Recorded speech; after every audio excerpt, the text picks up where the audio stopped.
일본에 대한 우리가 오해부터 좀 풀었으면 좋겠다. 잃어버린 30년 때문에 일본 부동산이 계속해서 떨어진다. 우리가 알고 있는 게 요거지. 근데 그게 명확하게 사실과 좀 다른 부분도 있어. 일단 전체 땅값의 평균도 달라지기 시작했다.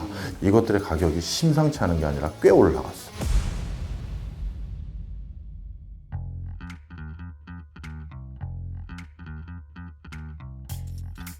아유 형님, 하이. 네 또 왔습니다. 우리가 이제 지난 시간에 이어가지고 세계 각국의 이제 부동산으로 얘기 이어가고 있잖아요. 그렇지.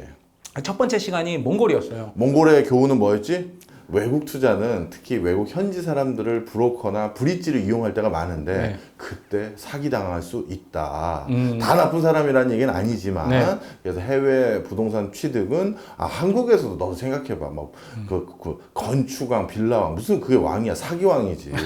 그런 사람들한테 사기당하기도 십상인데 2억 만리 국가에서 부동산 투자를 해서 그리고 그거 생긴 이득을 한국에 가져온다고 쉬운 일이 아니야. 말도 안 통하는데요. 어렵죠. 그럼 그래서 조심해야 된다.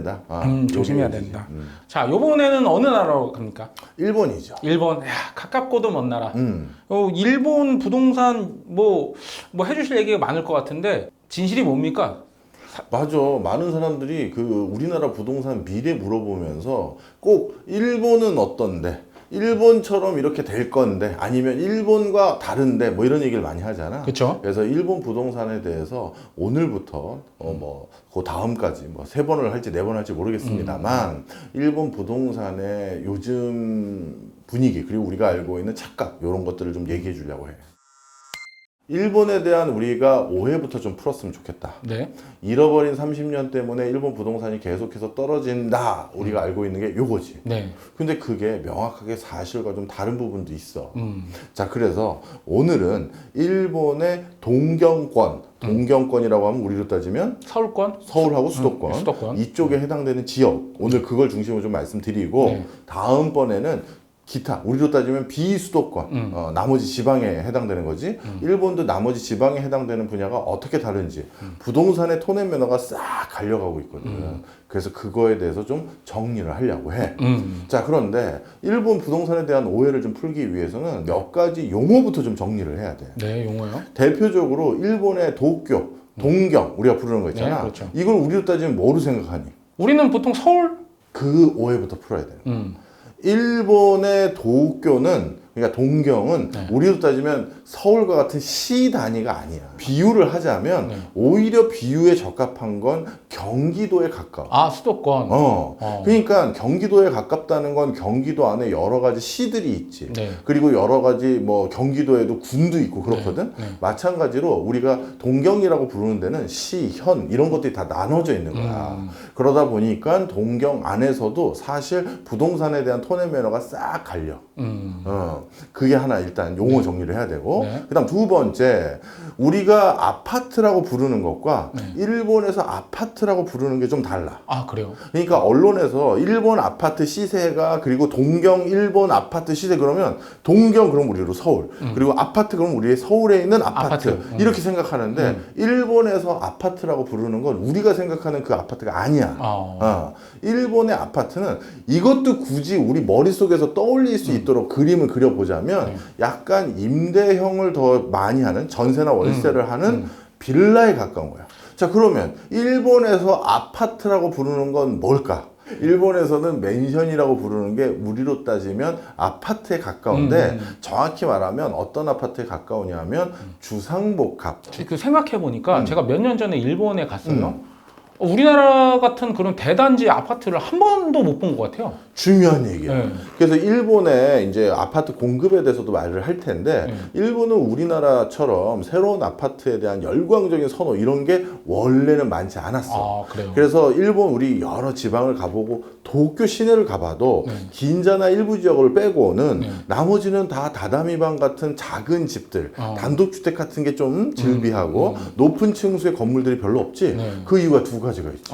하나는 뭘까? 차현재? 자연재해, 지진 같은 것들의 내성이 강하려면 이 상대적으로 옛날에 지어진 건물들 이거를 높이 지을 수가 없었겠지. 그렇죠. 근데 요즘은 달라. 요즘은 20층 이상의 아파트라든가 우리로 따지면 아파트 같은 것들이 이제 대거 진행되고 있지만 예전에 지어진 것들은 내진 설계를 자신 없어 하는 거지. 그렇죠. 하여튼 그러다 보니까 일본에서는 우리로 따지면 초고층 아파트가 사실은 많지 않다. 자, 그래서 그럼에도 불구하고 아파트에 해당되는 걸 맨션이라고 부르는데 특히 높은 맨션을 타워 맨션이라고 불러. 타워 맨션. 자, 그럼 이제 일반적으로 좀 하나 용어 정리가 된 게 있겠지. 가끔 모든 언론은 아니야. 근데 일부 언론에서는 일본 동경의 아파트가 얼마까지 폭락 이렇게만 써 있어. 틀린 기사는 아니지. 동경 그러니까 동경 행정구역에 있고 아파트라고 거기가 그 일본의 건축법상 분류되고 있으니까 아파트 맞고 폭락했거든. 그 아파트하고 이 아파트하고 좀 다른데. 그렇지. 그런데 그 맥락에 언급되었던 동경에 있는 아파트 폭락이라는 그 현장을 가보면 우리로 따지면 우리로 동경이 어디라고? 경기도라고 했지. 경기도권. 경기도에 조금 뭐 잘 지가 안 오르는 양주시에 그 다음에 아파트라고 했는데 우리로 따지면 뭐? 빌라. 그러니까 양주의 빌라가 30년 동안 가격이 못 오르고 있다. 오히려 떨어지고 있다. 이 단어와 똑같이 환원해서 생각할 수 있는 것들을 좀 크게 보도하려고 이렇게 뽑아서 보도하는 경향도 있다. 우리가 생각하는 그 도쿄보다 훨씬 지역이 넓지. 예. 아니 제가 그 도쿄에 갔었던 얘기 말씀드렸잖아요 방금. 전철 타다 길을 잃어버릴 뻔했어요. 네. 도쿄에서는 전철 타면 다 길을 잃어. 네. 나도 도쿄역에서 뭐 환승을 해서 어딜 가야 되는데 네. 지구상에서 가장 복잡한 지하철역을 만났어. 노선별로 뭐 요금하는 것도 다 다르고. 와, 우리는 무조건 프리패스잖아. 하나 네, 사면. 그렇죠. 근데 거기는 이거 탈 땐 다른 걸 끊어야 되고 난리도 아니야. 와. 그러면 이제 용어 정리를 했으니까 이제 하나씩 좀 확인을 합시다. 작년에 일본 내부 통계 자료에서 31년 만에 변화가 일어난 통계가 하나 있어. 아, 그래요? 뭐냐 하면 일본에서 우리로 따지면 국토부에 해당되는 게 국토교통성이라는 곳이 있어. 근데 이 국토교통성에서 일본 전체 땅값에 대한 정례적인 통계를 그동안 수십 년 해왔을 거 아니야? 그렇죠. 그런데 31년 만에 일본의 땅값이 드디어 올랐어. 아, 드디어요? 그런데 이 땅값이라는 거에 평균치가 올랐다는 건 동경과 관련된 그런 지역만 있는 게 아니라 자기 뭐 홋카이도 그렇지. 뭐 낙후된 지역까지 전부 평균을 오키나와까지 다 포함해가지고 그렇지. 그러니까 저 밑에서부터 저 위에 홋카이도부터 오키나와까지 다 평균한 그 땅값 자체가 올랐다는 건 이거 굉장히 이례적인 일인 거지. 동경권은 아마 여기 일본 출장 많이 가시거나 일본에 몇 년 살아보신 분들은 다 아시겠지만 의외로 동경은 떨어졌다고 말하기 어려워요 교수님. 오히려 그런 제보를 나한테 해준 분들 많은데 맞아. 내가 그 통계를 보고 이제 일본의 부동산에 대해서도 말씀을 드려야겠다라고 생각을 한 거고 그리고 동경 시내 요즘 분위기를 봤더니 완전히 바뀌었어. 아까 말한 맨션, 타워 맨션, 우리로 따지면 초고층 주상복합 아파트 이것들의 가격이 심상치 않은 게 아니라 꽤 올라갔어. 들썩거리고 있어요. 일본이 부동산 버블이 터지기 전에 일본의 이 호화 맨션들을 부르는 예칭이 있어. 일본인들은 이 맨션 발음이 잘 안 돼가지고 만션이라고 부르거든. 만션. 그런데 만션이라고 안 하고 그때는 억션이라고 불렀어. 일본에서는 국민주택 평수를 70제곱미터라고 하는데 이 70제곱미터 아파트를 1억엔을 줘야 살 수 있는 동네가 생겼기 때문에 억션이라고 부르는 거야. 한 20평 남짓. 그렇지. 20평 남짓이 우리로 따지면 10억 가까이가 넘는 거지. 자, 그런데 이 억션을 사는 주체들이 누구냐? 일본에서도 이제 분위기가 바뀌기 시작한 게 예전에 그 다다미방 같거나 3, 40년 되는 노후한 아파트들 이런 데서 살고 싶지 않는 거야. 누가? 젊은 세대들이. MZ세대들이. 근데 이 MZ세대들 중에서 파워 커플이라는 애들이 있어. 파워 커플이요?